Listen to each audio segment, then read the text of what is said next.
Hi students, today we are discussing a new topic in the business regulation. Sale of Goods Act 1930. That is the fourth module in the Calicut University BCom students. Business Regulation Syllabus. The Sale of Goods Act came into force on 1st July 1930. The Act extend to the whole India. A contract of sale of goods is a contract whereby the seller transfer or agrees to transfer. Once again, transfer or agrees to transfer property in goods. പ്രത്യേകം പറയുന്നുണ്ട് property in goods to the buyer for a price. ഒരു പ്രത്യേക വിലക്ക് ഒരു പ്രത്യേക പ്രൈസിന് seller ബയർക്ക് ഒരു സാധനം വിൽപ്പന നടത്തുകയോ അല്ലെങ്കിൽ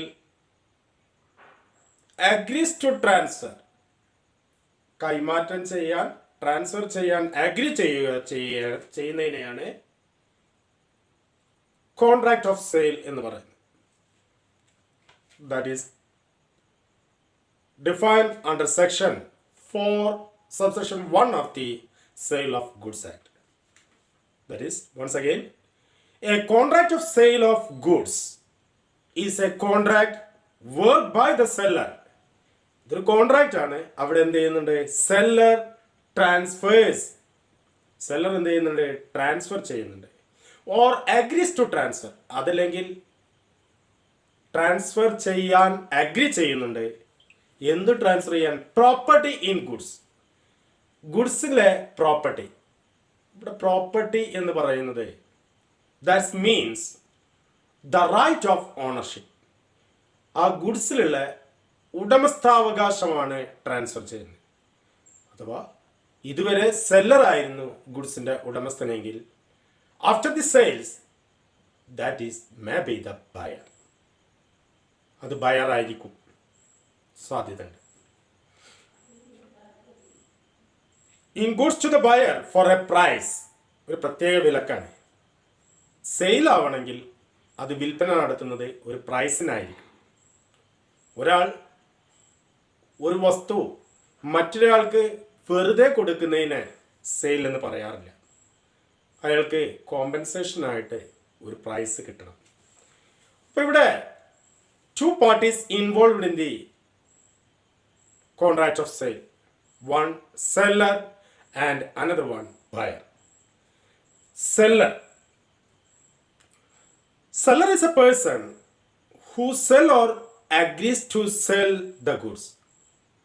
ആരാണോ ആ ഗുഡ്സ് വിൽപ്പന നടത്തുന്നത് അല്ലെങ്കിൽ ആരാണോ ആ ഗുഡ്സ് വിൽപ്പന നടത്താൻ അഗ്രി ചെയ്യുന്നത് അയാളെയാണ് സെല്ലർ എന്ന് പറയുന്നത്.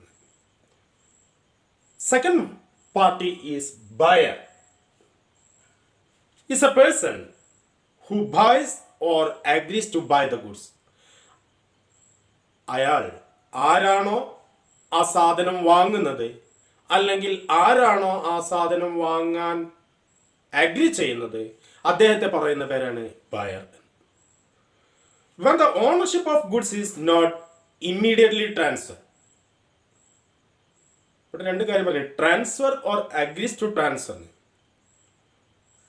ട്രാൻസ്ഫർ ചെയ്യുകയോ അല്ലെങ്കിൽ ട്രാൻസ്ഫർ ചെയ്യാൻ അഗ്രി ചെയ്യുകയോ എന്നാണ് പറഞ്ഞത്. എന്താ ഈ അഗ്രി ടു ട്രാൻസ്ഫർ എന്നാണ് പറയുന്നത്? When the ownership of goods is not immediately transferred from the seller to the buyer.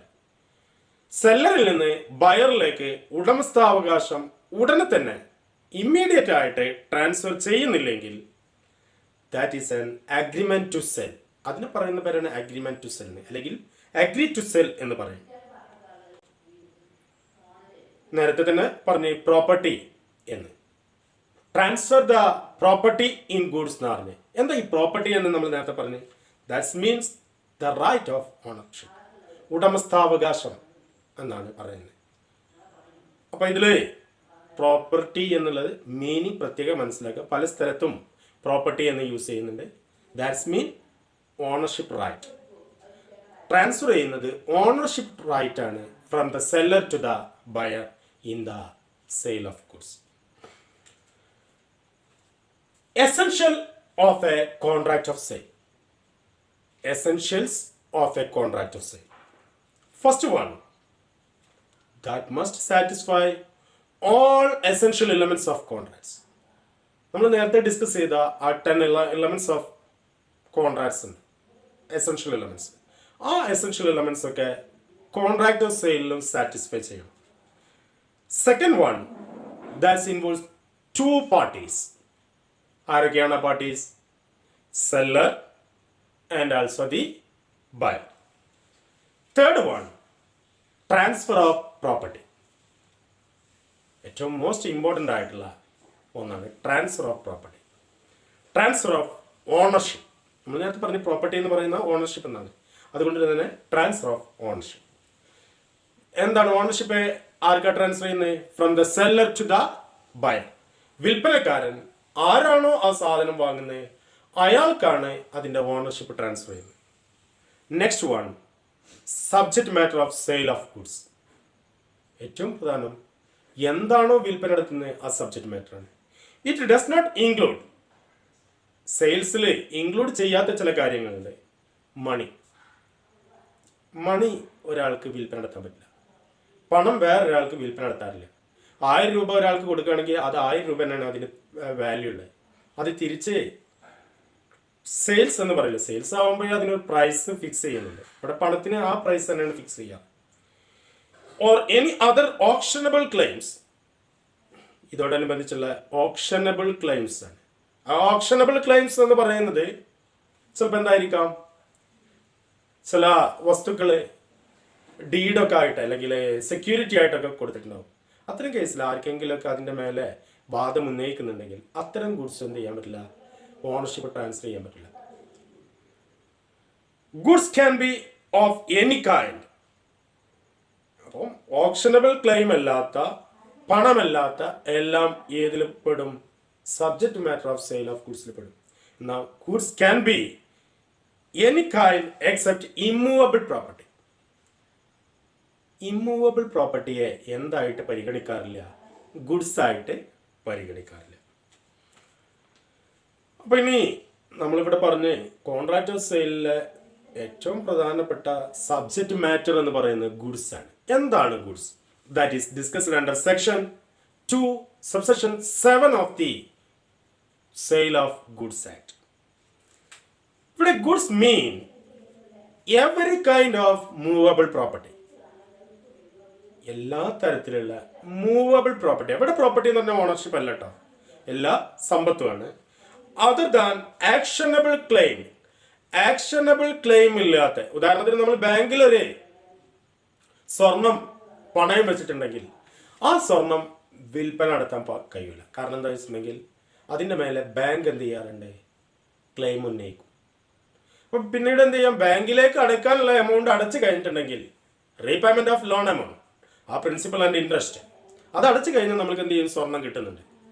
അങ്ങനെ സ്വർണം കിട്ടിയിട്ടുണ്ടെങ്കിൽ അതിൻ്റെ മേലെ പിന്നെ ആർക്ക് ക്ലെയിം ഇല്ല?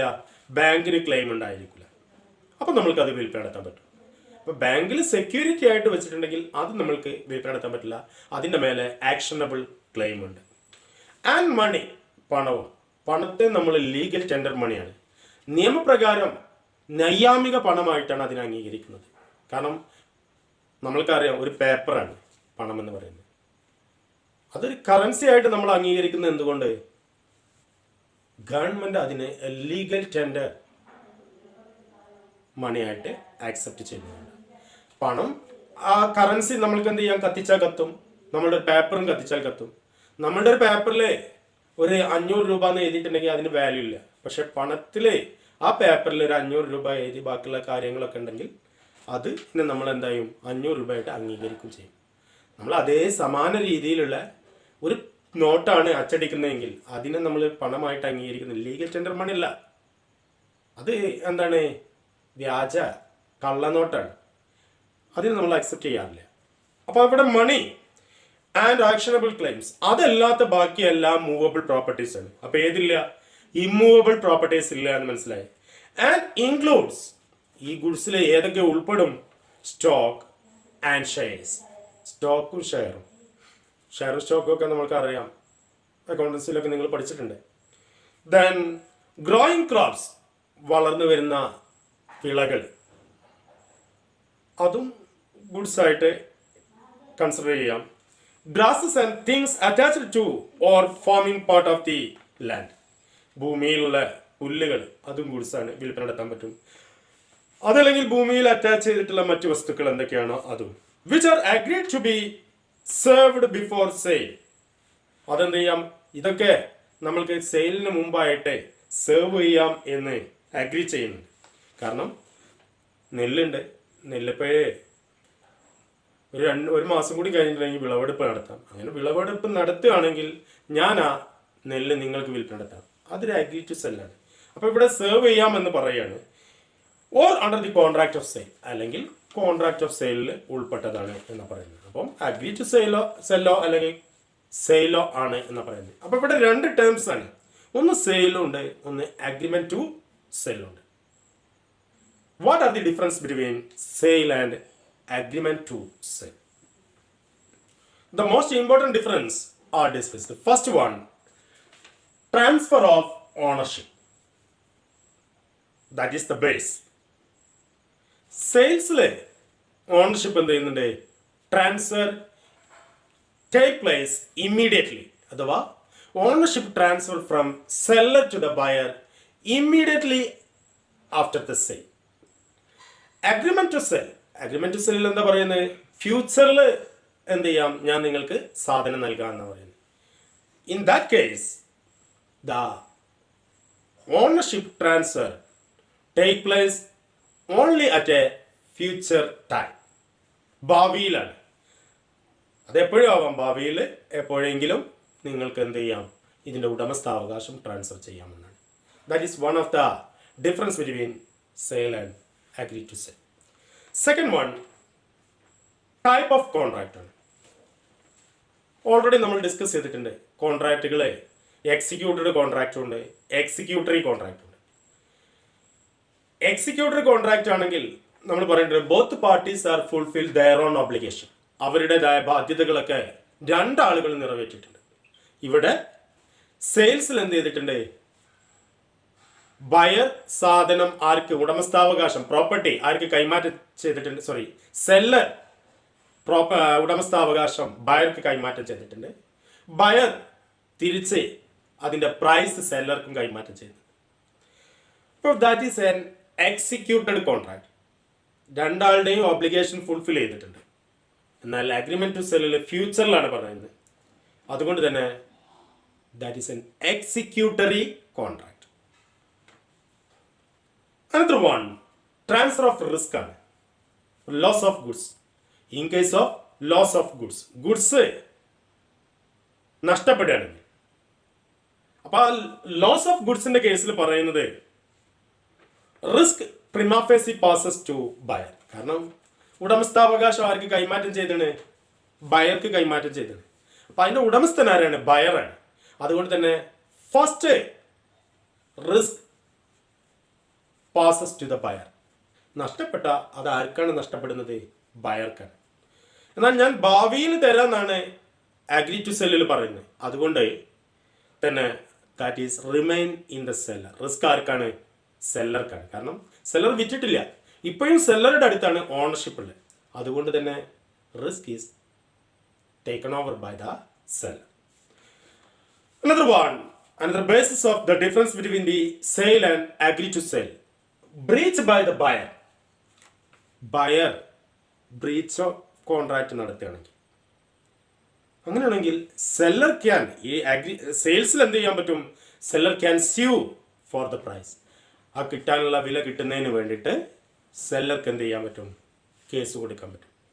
എന്നാൽ അഗ്രി ടു സെല്ലിൽ seller can sue only for the damage, not for price.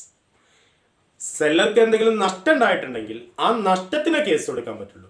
അതല്ലാതെ വിൽക്കാത്ത സാധനത്തിന്റെ പ്രൈസ് കിട്ടണമെന്ന് പറഞ്ഞ് ബയറുടെ പേരിൽ കേസ് കൊടുക്കാൻ പറ്റില്ല. തരാം, ഞാൻ നിങ്ങൾക്ക് വിൽപ്പന നടത്താമെന്ന് പറഞ്ഞിട്ടുള്ളൂ, ഭാവിയിൽ വിറ്റിട്ടില്ല. അപ്പോൾ ഇപ്പോഴും ഓണർ ആരാണ്? സെല്ലർ തന്നെ. അതുകൊണ്ട് തന്നെ സെല്ലർക്ക് ബയറുടെ പേരിൽ കേസ് കൊടുക്കാൻ പറ്റില്ല. എന്തെങ്കിലും ഡാമേജ് ഉണ്ടാവുകയാണെങ്കിൽ അഥവാ അത് പർച്ചേസ് ചെയ്യുന്നതിൽ കാലതാമസം വരുന്നതുകൊണ്ട് ഡാമേജ് ഉണ്ടാവുകയാണെങ്കിൽ അതിന് ആരുടെ പേരിൽ കേസ് കൊടുക്കാം? ബയറുടെ പേരിൽ കേസ് കൊടുക്കാം. Then breach by the seller. If the seller refuse to deliver the goods, അഥവാ ബ്രീച്ച് ഓഫ് സെല്ലർ എന്ന് പറഞ്ഞിട്ടുണ്ടെങ്കിൽ സെല്ലർ കോൺട്രാക്റ്റിൽ വീഴ്ച വരുത്തൽ എന്താണ്? കൊടുക്കാന്ന് പറഞ്ഞ സാധനം കൊടുത്തിട്ടില്ലെങ്കിൽ, വിൽപ്പന നടത്തിയിട്ടില്ലെങ്കിൽ, the buyer may sue for the delivery of goods. പൈസ കൊടുത്തിട്ടുണ്ട്, അപ്പം അങ്ങനെയാണെങ്കിൽ എനിക്ക് ആ ഗുഡ്സ് തരണം എന്ന് പറഞ്ഞിട്ട് എന്ത് ചെയ്യാം? കേസ് കൊടുക്കാം എന്ന് പറഞ്ഞു. എന്നാലേ ഇവിടെ അഗ്രി ടു സെല്ലിൽ പൈസ ഒന്നും കൊടുത്തിട്ടില്ല, സാധനം അയാൾക്കും അയാളുടെ ഓണർഷിപ്പും കൈമാറ്റം ചെയ്തില്ല. അത്തരം കേസിൽ buyer can only sue four damages. ഇയാൾക്ക് ഇത് കൈമാറ്റം ചെയ്യാത്തത് കൊണ്ട് എന്തെങ്കിലും നഷ്ടം ഉണ്ടായിട്ടുണ്ടെങ്കിൽ അതിനെതിരെ മാത്രമേ കേസ് കൊടുക്കാൻ പറ്റുള്ളൂ. അല്ല ഗുഡ്സ് കൈമാറ്റം ചെയ്യണമെന്ന് പറഞ്ഞ് കേസ് കൊടുക്കാൻ പറ്റില്ല. Insolvency of buyer. Another point, insolvency of the buyer. Insolvency before payment ആണെങ്കിൽ കേട്ടോ, കൊടുക്കാനുള്ള എമൗണ്ട് കൊടുക്കുന്നതിന് മുമ്പാണ് ഇൻസോൾവെന്റ് ആകുന്നത്. സാധനം ഓണർഷിപ്പ് കൈമാറ്റം ചെയ്തിട്ടുണ്ട്, ഇതുവരെ എന്ത് ചെയ്തിട്ടില്ല, അതിന്റെ എമൗണ്ട് ബയർ സെല്ലർക്ക് കൊടുത്തിട്ടില്ലെങ്കിൽ, അങ്ങനെയാണെങ്കിൽ seller can claim rateable dividend for the unpaid price because ownership of goods has transfer to the buyer. അങ്ങനെയാണെങ്കിൽ ബയറുടെ എസ്റ്റേറ്റിൽ നിന്ന് റേറ്റബിൾ ഡിവിഡൻഡ് കിട്ടാനുള്ള റൈറ്റ് ആർക്കുണ്ട്? സെല്ലർക്കുണ്ട്. എന്നാൽ അഗ്രി ടു സെല്ലില് അങ്ങനെയല്ല. Seller can refuse to deliver the goods. പൈസ കിട്ടിയില്ലെങ്കിൽ സാധനം കൊടുക്കേണ്ട വെച്ചാൽ മതി, ഗുഡ്സ് കൈമാറ്റം ചെയ്യേണ്ട. Unless he is paid full price of goods because the ownership has not transfer to the buyer. Ownership ഇതുവരെ ട്രാൻസ്ഫർ ചെയ്തിട്ടൊന്നുമില്ല, അതുകൊണ്ട് എനിക്ക് കിട്ടാനുള്ള പണം കിട്ടിയിട്ട് ഞാൻ സാധനം കൈമാറ്റം ചെയ്യുള്ളൂ എന്ന് പറഞ്ഞാൽ മതി. Next one, insolvency of the seller. Insolvency of the seller. The buyer can recover the goods from official receiver. അഥവാ ബയർ എന്ത് ചെയ്തിട്ടുണ്ട്? സെയിൽസിൽ ബയർ അതിന്റെ ക്യാഷ് കൊടുത്തിട്ടുണ്ട്, എന്നാലേ ഇതുവരെ എന്ത് ചെയ്തിട്ടില്ല? സാധനം കൈമാറ്റം ചെയ്തിട്ടില്ല. ഓണർഷിപ്പ് കൈമാറ്റം ചെയ്തിട്ടുണ്ടെങ്കിലും ഗുഡ്സ് ഇപ്പോഴും ആരുടെ കയ്യിലാണ്? സെല്ലറുടെ കയ്യിലാണെങ്കിൽ ബയർക്ക് എന്ത് ചെയ്യാം? ആ ഗുഡ്സ് റിക്കവർ ചെയ്യുന്നതിന് വേണ്ടി ഒഫീഷ്യൽ റിസീവറെ, ഇൻസോൾവെന്റ് ആയിട്ട് കഴിഞ്ഞിട്ടുണ്ടെങ്കിൽ ഒഫീഷ്യൽ റിസീവറുടെ അണ്ടറിലായിരിക്കും ഡീലിങ്സ്. അപ്പോൾ ഒഫീഷ്യൽ റിസീവർ അപ്രോച്ച് ചെയ്തുകൊണ്ട് ഗുഡ്സ് കൈമാറ്റം ചെയ്യണം എന്ന് പറയാം. അതിൻ്റെ ഓണർഷിപ്പ് ആർക്കാണ്? ബയർക്കാണ്. എന്നാൽ buyer who has paid the price can claim rateable dividend. Agree to സെയിലാണെങ്കിൽ ബയർക്ക് റേറ്റബിൾ ഡിവിഡൻഡ് കിട്ടാനും വേണ്ടിയിട്ട് ഒഫീഷ്യൽ റിസീവറെ അപ്രോച്ച് ചെയ്യാം. എല്ലാവർക്കും കിട്ടുന്ന രൂപത്തിൽ നഷ്ടം ഉണ്ടായാൽ അയാൾക്കും എന്ത് ചെയ്യും? സമാന രീതിയിലുള്ളൊരു ഡിവിഡൻഡ് കിട്ടിയിരിക്കുന്നില്ല. Then right of resale. ഈ ഗുഡ്സ് എന്ത് ചെയ്യാം? വിൽപ്പന നടത്താൻ പറ്റുമോ? റീസെയിൽ നടത്താൻ പറ്റുമോ എന്നുള്ളത്. സെല്ലർ ആ ഗുഡ്സ് ആർക്ക് വിറ്റിട്ടുണ്ട്? ബയർക്ക് വിറ്റിട്ടുണ്ട്. ഇനി ബയർക്ക് ആ ഗുഡ്സ് വിൽപ്പന നടത്താൻ പറ്റുമല്ലോ എന്നുള്ളത്. സെയിൽസിൽ എന്ത് ചെയ്യാൻ പറ്റും? ബയർക്ക് ആ ഗുഡ്സ് വിൽപ്പന നടത്താം. കാരണം അതിന്റെ ഓണർ ആരാണ്? ബയറാണ്. So buyer can resell the goods because ownership remain to him. എന്നാൽ അഗ്രിമെന്റ് ടു സെല്ലില് ബയർക്ക് എന്ത് ചെയ്യാൻ പറ്റില്ല? റീസെയിൽ ചെയ്യാൻ പറ്റില്ല. At the same time seller can resale the goods. Seller ഇപ്പം ബയർക്ക് വിൽപ്പന നടത്തുന്നേ പറയുന്നത്, ഇനി എന്ത് ചെയ്യാം? That is resale to another person. വേറൊരാൾക്ക്, തേർഡ് പാർട്ടിക്ക് വേണമെങ്കിൽ വിൽപ്പന നടത്താം. കാരണം ownership of the goods remain the seller. അതിൻ്റെ ഉടമസ്ഥാവകാശം, property or title, that is came under the seller. അതുകൊണ്ട് തന്നെ അയാൾക്ക് വേണമെന്നുണ്ടെങ്കിൽ മറ്റൊരാൾക്ക് വിൽപ്പന നടത്താം എന്നുള്ളത്. These are the main difference between the sale and agreement to sell. Another difference between sale and hire purchase. നമ്മൾക്കറിയാം ഹയർ പർച്ചേസ്, നിങ്ങൾ അക്കൗണ്ടിങ്ങിലൊക്കെ പഠിക്കുന്ന ഒരു കാര്യമാണ് ഹയർ പർച്ചേസ് എന്ന് പറയുന്നത്. ഇവിടെ ഹയർ പർച്ചേസിൽ എന്ത് ചെയ്യുന്നുണ്ട്? സാധനങ്ങളെ ഇൻസ്റ്റാൾമെൻ്റ് ആയിട്ടാണ് കൊടുക്കുന്നത്. ഗുഡ്സ് കൈമാറ്റം ചെയ്യുന്ന ഇൻസ്റ്റാൾമെൻ്റ് ആയിട്ടാണ്. പക്ഷേ ഓണർഷിപ്പ് കൈമാറ്റം ചെയ്യുന്നത് only after the last instalment payment. സെല്ലറിൽ നിന്ന് ബയറിലേക്ക് ഓണർഷിപ്പ് കൈമാറ്റം ചെയ്യുന്നത് അവസാനത്തെ ഇൻസ്റ്റാൾമെൻറ്റ് എപ്പോഴാണോ കൊടുക്കുന്നത് അപ്പോൾ മാത്രമാണ്. അപ്പോൾ അതുവരെ കൊടുത്തിട്ടുള്ള ആ ഇൻസ്റ്റാൾമെൻറ്റ് എമൗണ്ടിനെ ട്രീറ്റ് ചെയ്യുന്നത് ഹയർ ചാർജ് ആയിട്ടാണ്. ഫൈനൽ പേയ്മെൻറ്റ് നടത്തുമ്പോൾ മാത്രമേ അതിനെ ഗുഡ്സിൻ്റെ പ്രൈസ് ആയിട്ട് ട്രീറ്റ് ചെയ്യുള്ളൂ. ഏതായാലും what are the difference between the sale and hire purchase എന്നുള്ളതാണ്. That is discussed in the 3-column basis. First column on the basis. The first point, basis of regulating law. Basis of regulating law. Hire purchase ഏതിനെ base ചെയ്തിട്ടാണ്? Hire purchase act പ്രകാരമാണ്. 1972 hire purchase act ആണ്. എന്നാൽ sales are done under the sale of goods act 1930. Second one, nature of contract. Nature of കോൺട്രാക്ട്സിന്റെ കേസിൽ sale എന്ന് പറയുന്നത് contract of sale ആണ്. എന്നാൽ ഹയർ പർച്ചേസ് എന്ന് പറയുന്നത് that is an agreement of hiring എന്നുള്ളതാണ്. അഗ്രിമെന്റ് ഓഫ് ഹയറിംഗ് ആണ്, വാടക കൊടുക്കണേ, വിൽപ്പന അല്ല.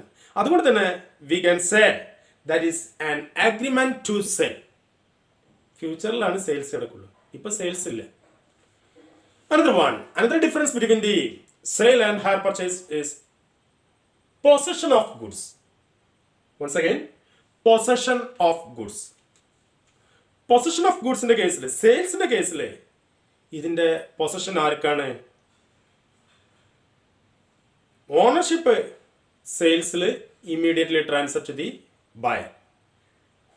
എന്നാൽ possession may or may not transfer immediately. സാധനത്തിന്റെ കൈവശാവകാശം ഇപ്പോഴും ചിലപ്പോൾ എന്തായിരിക്കും? സെല്ലറുടെ കയ്യിലായിരിക്കും.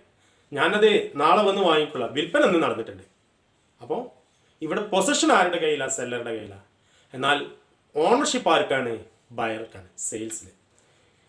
ഹയർ പർച്ചേസിന്റെ കേസിൽ അങ്ങനെയുള്ള that is necessarily transfer immediately. Hire പർച്ചേസിൽ ഫസ്റ്റ് ഇൻസ്റ്റാൾമെന്റ് പേയ്മെന്റ് നടത്തുമ്പോൾ തന്നെ, ഡൗൺ പേയ്മെന്റ് നടത്തുമ്പോൾ തന്നെ സാധനം ആർക്ക് കൈമാറ്റം ചെയ്യുന്നുണ്ട്? ബയർക്ക് കൈമാറ്റം ചെയ്യുന്നുണ്ട്. അപ്പൊ പൊസഷൻ കൈമാറ്റം ചെയ്യുന്നുണ്ട്, എന്നാൽ എന്ത് കൈമാറ്റം ചെയ്യുന്നില്ല? ഓണർഷിപ്പ് കൈമാറ്റം ചെയ്യുന്നില്ല. അടുത്ത വൺ, ട്രാൻസ്ഫർ ഓഫ് ഓണർഷിപ്പ്. ഓണർഷിപ്പിന്റെ കേസ് നമ്മൾ പറഞ്ഞ് ഇമ്മീഡിയറ്റ് ട്രാൻസ്ഫർ ആണ് സെയിൽസിൽ പറയുന്നത്. എന്നാൽ ഹയർ പർച്ചേസിലോ എപ്പോൾ മാത്രമേ ഓണർഷിപ്പ് ട്രാൻസ്ഫർ ചെയ്യുള്ളൂ? Only after the last instalment payment. എന്നാണോ അയാൾ അവസാനത്തെ ഇൻസ്റ്റാൾമെന്റ് എമൗണ്ട് അടക്കുന്നത് അന്ന് മാത്രമേ അതിന്റെ ഓണർഷിപ്പ് ആർക്ക് ട്രാൻസ്ഫർ ചെയ്യുള്ളൂ? ബയർക്ക് ട്രാൻസ്ഫർ ചെയ്യുള്ളൂ. Then right to terminate, right to cancel the contract. ഈ കോൺട്രാക്ട് അവസാനിപ്പിക്കാനുള്ള റൈറ്റ് സെയിൽസിൽ അങ്ങനെ റൈറ്റ് ഇല്ല. സാധനം വിറ്റാലേ പിന്നെ അതിൻ്റെ ഉടമസ്ഥൻ ആരാണ്? ബയറാണ്. പിന്നെ അയാളോട് തിരിച്ചിങ്ങോട്ട് വാങ്ങാനുള്ള റൈറ്റ് ഒന്നുമില്ല. എന്നാൽ ഹയർ പർച്ചേസിൽ right to terminate the agreement by the hire. ഹയർക്ക് എന്ത് ചെയ്യാൻ പറ്റും? ഈ അഗ്രിമെന്റ് ടെർമിനേറ്റ് ചെയ്യാൻ പറ്റും. എപ്പോൾ? Before the ownership of transfer. Ownership transfer ചെയ്യുന്നതിന് മുമ്പായിക്കൊണ്ട് ഹയർക്ക് ഈ കോൺട്രാക്ട് ടെർമിനേറ്റ് ചെയ്യാൻ പറ്റും. വേണമെന്നുണ്ടെങ്കിൽ ആ സാധനം തിരിച്ച് വാങ്ങാനും പറ്റും. Then right to repossess the goods. Right to repossess the goods. Repossession, തിരിച്ചു പിടിക്കാനുള്ളത് റൈറ്റ്. വിറ്റ സാധനം പിന്നെ തിരിച്ചു പിടിക്കാൻ പറ്റില്ല. സെയിൽസിന്റെ കേസിൽ no right to repossess the goods. കാരണം അയാൾക്ക് വിറ്റ സാധനത്തിന് ക്യാഷ് കിട്ടിയിട്ടില്ലെങ്കിൽ അയാൾക്ക് ആ ക്യാഷ് കിട്ടുന്നതിന് വേണ്ടിയിട്ട് ക്ലെയിം ചെയ്യാം, കേസ് കൊടുക്കാം, അല്ലാതെ സാധനം എടുത്തു കൊണ്ടുവരാൻ പറ്റില്ല. എന്നാൽ ഹയർ പർച്ചേസിൽ അങ്ങനെയല്ല. ഇൻസ്റ്റാൾമെന്റ് മുടങ്ങി എന്നുണ്ടെങ്കിൽ hire vendor has a right to repossess. ആ സാധനം വെൻഡർക്ക് എന്ത് ചെയ്യാം? വിൽപ്പനക്കാരന് ആ സാധനം എടുത്തുകൊണ്ട്. ഹയർ വെൻഡർ, വെൻഡർ എന്നാണ് പറഞ്ഞത്, VENDOR, vendor. Another difference on the basis of good title to third party. Good title to third party. സെയിൽസിന്റെ കേസിൽ പറയുന്നത് buyer can transfer the ownership to third party. കാരണം വാങ്ങുന്നതോടുകൂടി ബയർ ആയിരിക്കും അതിൻ്റെ ഓണർ. അയാൾക്ക് വേണമെന്നുണ്ടെങ്കിൽ അയാളുടെ വസ്തു എന്തും ചെയ്യാം, വിൽപ്പന നടത്താം, വെറുതെ കൊടുക്കാം, ഒക്കെ ചെയ്യാം. അതുകൊണ്ട് തന്നെ തേർഡ് പാർട്ടിക്ക് എന്ത് ചെയ്യുന്നുണ്ട്, വിൽപ്പന നടത്താനുള്ള ട്രാൻസ്ഫർ ദി ഓണർഷിപ്പ് അതിനുള്ള റൈറ്റ് ഉണ്ട് എന്നുള്ളതാണ്. എന്നാൽ ഹയർ പർച്ചേസിൽ the hirer cannot transfer a good title to third party because ownership of goods has not been transfer. ഇവിടെ ഹയർ പർച്ചേസിൽ ഗുഡ്സ് ട്രാൻസ്ഫർ ചെയ്യുന്നുണ്ട്, അവിടെ പൊസഷനാണ് ട്രാൻസ്ഫർ ചെയ്യുന്നത്, ഓണർഷിപ്പ് ട്രാൻസ്ഫർ ചെയ്യുന്നില്ല. ഓണർഷിപ്പ് ഇപ്പോഴും ആർക്കാണ്, ഹയർ വെണ്ടർക്കാണ്. അതുകൊണ്ട് തന്നെ അത്തരം ഗുഡ്സ് ഹയർക്ക് എന്ത് ചെയ്യാൻ പറ്റില്ല, തേർഡ് പാർട്ടിക്ക് ട്രാൻസ്ഫർ ചെയ്യാൻ പറ്റില്ല. Then compulsion of writing, contract writing ആണ്. സെയിൽസിൻ്റെ കേസിൽ ദാറ്റ് ഈസ് നോട്ട് നെസസറി. സാധനം വിറ്റാൽ പിന്നെ അതിന് അഗ്രിമെൻ്റ് എഴുതേണ്ട ആവശ്യമൊന്നുമില്ല. അതോടുകൂടി വിൽപ്പന നടത്തി എക്സിക്യൂട്ടർ കോൺട്രാക്റ്റ് ആണെങ്കിൽ സാധനം കൊടുത്ത് തിരിച്ച് ക്യാഷും കിട്ടി. അപ്പോൾ there is no return agreement. എന്നാൽ ഹയർ പർച്ചേസിൽ എന്ത് ചെയ്യുന്നത്, usually that is done in the return agreement. Another one, treatment of payment by installment. Treatment of payment by installment. Instalment ആയിട്ടുള്ള പേയ്മെൻറ്റിനെ ട്രീറ്റ് ചെയ്യുന്നത്. അപ്പം ഒരു ഗുഡ്സിൻ്റെ വില ഇൻസ്റ്റാൾമെൻ്റ് ആയിട്ട് കൊടുക്കുകയാണെങ്കിൽ that's payment are treated as the price of goods. അതിൻ്റെ price ആയിട്ട് treat ചെയ്യുക. എന്നാൽ ഹയർ പർച്ചേസിൽ സ്വാഭാവികമായിട്ടും ഓരോ ഇൻസ്റ്റാൾമെൻറ്റ് കൊടുക്കുമ്പോഴും that is treated as the hire charge. വാടകയായിട്ടാണ് അതിൻ്റെ ആ ഗുഡ്സ് വാടകയ്ക്ക് കൊടുത്തതായിട്ട് ട്രീറ്റ് ചെയ്തിട്ട് അതിൻ്റെ വാടക ചാർജ് ആയിട്ടാണ് ട്രീറ്റ് ചെയ്യുക. ഫൈനൽ ഇൻസ്റ്റാൾമെൻറ്റ് കൊടുക്കുമ്പോൾ മാത്രമേ അതിന് പ്രൈസ് ആയിട്ട് ട്രീറ്റ് ചെയ്യുള്ളൂ. ഫൈനൽ ഇൻസ്റ്റാൾമെൻറ്റോട് കൂടി ownership is transferred to the hire. Then different types of goods under section 6. Contract of sale section 6 പ്രകാരം ഗുഡ്സിനെ വിവിധ രീതിയിൽ ക്ലാസിഫൈ ചെയ്യും. First one, existing goods.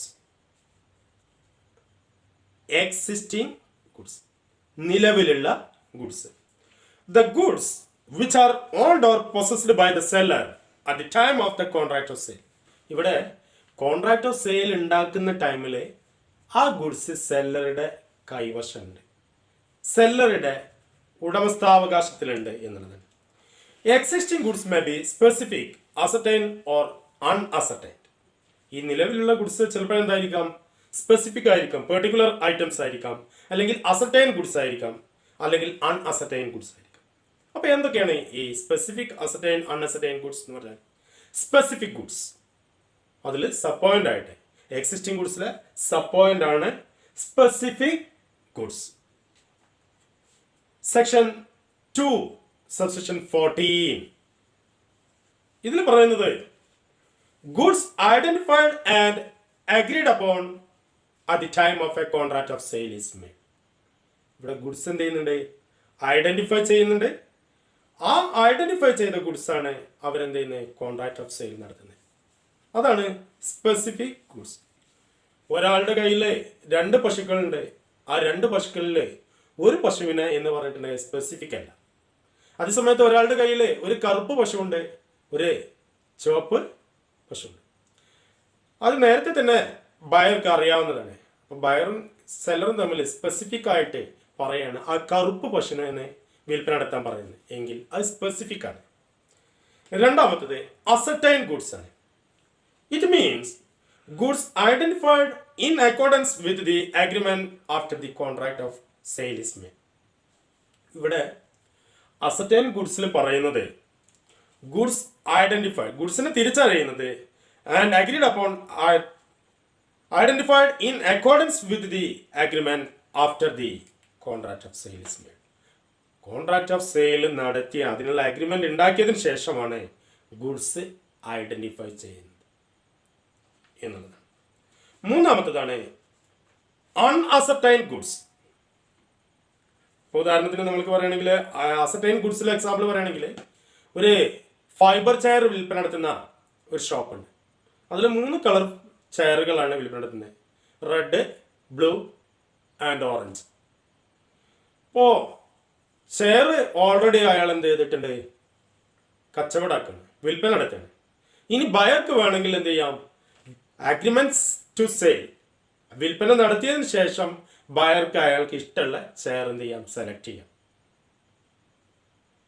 അപ്പോൾ ആഫ്റ്റർ ദി സെയിലാണ് അസർട്ടൈൻ ചെയ്യുന്നത് എന്നുള്ളത്. Another one, unascertain goods, that is generic goods. ഇവിടെ goods defined by description over even by samples.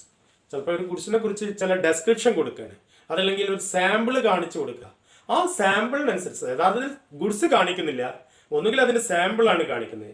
ഇപ്പം ഒരു റേഷൻ കടയിൽ ചെന്നിട്ടുണ്ടെങ്കിൽ അവിടെ ഉണ്ടായിരിക്കും സാമ്പിൾ, അല്ലെങ്കിൽ ഒരു അരിക്കച്ചവടം നടത്തുന്ന ഷോപ്പിൽ ചെന്നിട്ടുണ്ടെങ്കിൽ അതിന്റെ ടേബിളിൽ ഉണ്ടായിരിക്കും പല പാത്രത്തിലും സാമ്പിൾ ആയിട്ടുള്ള അരികൾ. ആ ചാക്കിലുള്ള അരി ഒന്നായിട്ട് കാണിക്കുന്നില്ല, പകരം എന്താണ് സാമ്പിൾ കാണിക്കുന്നത്. ആ സാമ്പിളിനെ ബേസ് ചെയ്തിട്ടായിരിക്കും ഗുഡ്സ് തരുന്നത്. അത് അൺഅസർട്ടൈൻഡ് ആണ് എന്നതാണ്. Second one, future goods. Section 2 subsection 6 future goods. ഇവിടെ എന്താണ്, means goods to be manufacture or produced or acquired by the seller after making of the contract of sale. ഇവിടെ യഥാർത്ഥത്തിൽ ഇപ്പോൾ ആരുടെ കയ്യിൽ ഗുഡ്സ് ഇല്ല, സെല്ലറുടെ കയ്യിലില്ല. കോൺട്രാക്ട് ഓഫ് സെയിൽ ഉണ്ടാക്കിയതിന് ശേഷം ആണ് ഈ ഗുഡ്സ് ഒന്നുകിൽ മാനുഫാക്ചർ ചെയ്യുന്നത്, അതല്ലെങ്കിൽ പ്രൊഡ്യൂസ് ചെയ്യുന്നത്, അതല്ലെങ്കിൽ സെല്ലർ അക്വയർ ചെയ്യുന്നത്. ഇത്തരം രീതിയിലുള്ള ഗുഡ്സ് ആണ് future goods. Third one is the contingent goods. Contingent goods, these are type of future goods. നമ്മൾ നേരത്തെ പറഞ്ഞ ഫ്യൂച്ചർ ഗുഡ്സ് പെട്ട് തന്നെയാണ്, പക്ഷെ എന്താണ്, the acquisition of which by the seller depends upon a contingent event which may or may not happen. ഭാവിയിൽ ഒരു കാര്യം സംഭവിക്കുകയോ സംഭവിക്കാതിരിക്കുകയോ ചെയ്യുന്നതിൻ്റെ അടിസ്ഥാനത്തിൽ ക്രിയേറ്റ് ചെയ്യുന്ന അല്ലെങ്കിൽ അക്വയർ ചെയ്യുന്ന ഗുഡ്സ് ആണ് കണ്ടിൻജന്റ് ഗുഡ്സ്. ഉദാഹരണത്തിന് പറയുകയാണെങ്കിൽ goods to arrive through ship. കപ്പലിൽ ഗുഡ്സ് വരുന്നുണ്ട്, കപ്പൽ പുറപ്പെട്ടിട്ടുണ്ട്, അപ്പോൾ അഗ്രിമെന്റ് ഇവിടെ ഉറപ്പിക്കുകയാണ്, ഫ്യൂച്ചർ ഗുഡ്സ് ആണ് കപ്പൽ എത്തിക്കഴിഞ്ഞാൽ അത് വിൽപ്പന നടത്താൻ കഴിയും. പക്ഷേ കപ്പൽ may or may not reach, ചിലപ്പോൾ മുങ്ങാൻ സാധ്യതയുണ്ട്, അപകടം പറ്റാൻ സാധ്യതയുണ്ട്. അപ്പം ആ ഒരു കണ്ടിൻജന്റ് ഈവന്റിനെ ബേസ് ചെയ്തിട്ടാണ് ഈ ഗുഡ്സ് അക്വയറിങ് ഉണ്ടാകുന്നത് എന്നുള്ളത്. അതുപോലെ തന്നെ ഫ്യൂച്ചർ ക്രോപ്സ്, ഭാവിയിലെ വിളകൾ. നെല്ല് പാടത്ത് വിത്ത് വിതറിയിട്ടുണ്ട്, ഞാറ് നട്ടിട്ടുണ്ട്, ഞാറ് കുറച്ച് വലുതായൊക്കെ ചെയ്തിട്ടുണ്ട്, നെൽക്കതിര് വന്നിട്ടുണ്ട്, മൂപ്പായിട്ടില്ല, ഇനി ഒരാഴ്ച വേണം അല്ലെങ്കിൽ 2 ആഴ്ച വേണം. ഈ 2 ആഴ്ചയിൽ പലതും സംഭവിക്കാം. ഒരു നാച്ചുറൽ കലാമിറ്റീസ് ആയിട്ടുള്ള ഫ്ലഡ് അറൈസ് ചെയ്താൽ മതി, അപ്പോൾ എന്ത് ചെയ്യും, ഈ കൃഷി നശിച്ചു പോവാം. അപ്പോൾ നമ്മൾക്ക് എന്ത് ചെയ്യാൻ പറ്റില്ല, അതിന് അക്വൈസിഷൻ പോസിബിൾ ആവില്ല എന്നുള്ളത്. അപ്പോൾ ഇത്തരം രീതിയിലുള്ള ഗുഡ്സിനെയാണ് കണ്ടിൻജന്റ് ഗുഡ്സ് എന്ന് പറയുന്നത്.